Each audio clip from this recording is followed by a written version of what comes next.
what is constructivism? Constructivism is basically a theory based on observation and scientific study about how people learn. It says that people construct their own understandings and knowledge of the world through experiencing things and reflecting on those experiences. When we encounter something new, we have to reconcile it with our previous ideas and experiences. We may not see this information as relevant and disregard it, or we may actually learn something new. Either way, we are active creators in our own knowledge. To do this, we must ask questions, explore, and access what we know. That is constructivism.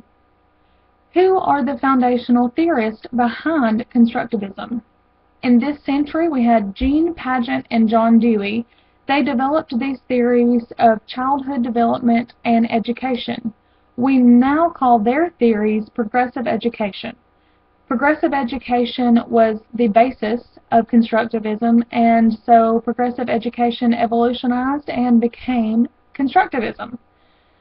Now, Piaget believed that humans learn through construction of one logic structure after another. He also concluded that the logic of children and their modes of thinking are initially entirely different from those of when they're adults. The implications of this theory and how he applied them have shaped the foundation for constructivist education. John Dewey called for education to be grounded in real experiences. He wrote, "If you have doubts about how learning happens, engage in sustained inquiry, study, ponder, consider alternative possibilities, and arrive at your belief grounded in evidence."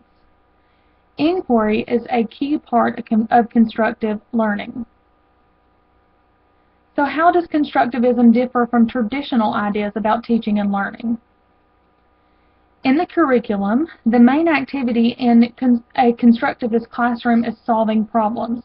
Students use inquiry methods to ask questions, investigate a topic, and use a variety of resources to find solutions and answers. As students explore the topic, they draw conclusions, and as exploration continues, they revisit those conclusions, and exploration of questions leads to more questions. So how are the students viewed in a constructivist atmosphere? Students are not empty tanks waiting to be filled with knowledge. They come to the learning situations with already formulated knowledge, ideas, understandings, and their own experiences. Students will use this knowledge to build on and learn new things. They are no longer considered blank slates. So how do the students work? Constructivism taps into and triggers the students' innate curiosity about the world and how things work. They become engaged by applying their existing knowledge and real-world experiences, learning to hypothesize, testing their theories, and ultimately drawing conclusions from their findings.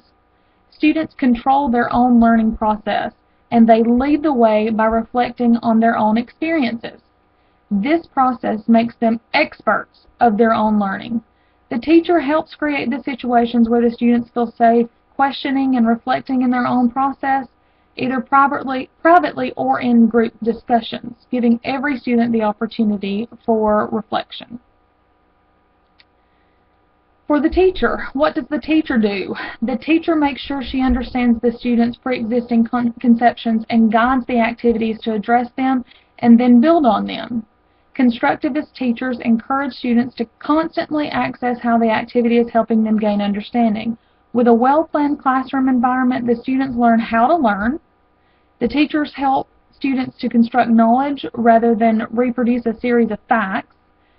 Constructivism transforms the student from a passive recipient of information to an active participant in the learning process. They are always guided by the teacher. Students construct their knowledge actively rather than just mechanically ingesting knowledge from the teacher or the textbook. Assessment includes student works, observations, points of views, as well as good old-fashioned tests. What's important to remember is the process is as important as the product. We want to make sure they spend enough time learning the concept. So what is the PAR model of learning and how does it relate to constructivism? Research suggests that students only retain 20% of what they learn. How much do you remember from your high school courses? Geoff Petty's extensive research into effective teaching suggests that present, apply, review a model is the most effective in his research. Petty found that optimal learning occurs when at least 60% of instructional time allows students to actively apply concepts. No more than 35% of the instructional time is spent on actually presenting the new material. And no less than 5% of instructional time is spent on reviewing or learning material. When we layer this evidence with what we already know about effective instruction, we can conclude that relatively little time, no more than about 1/3, should be spent on presenting the new content, and presentation of new content should avoid teacher-centeredness whenever possible. Make it student-centered, involve the students, get them engaged in what you're doing. The majority of instructional time should be spent allowing the students to apply the new concepts and ideas through active learning.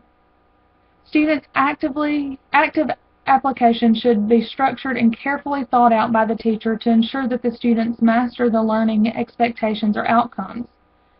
In addition, opportunities to apply should be varied to address learner differences and to engage students through well-designed and novel experiences.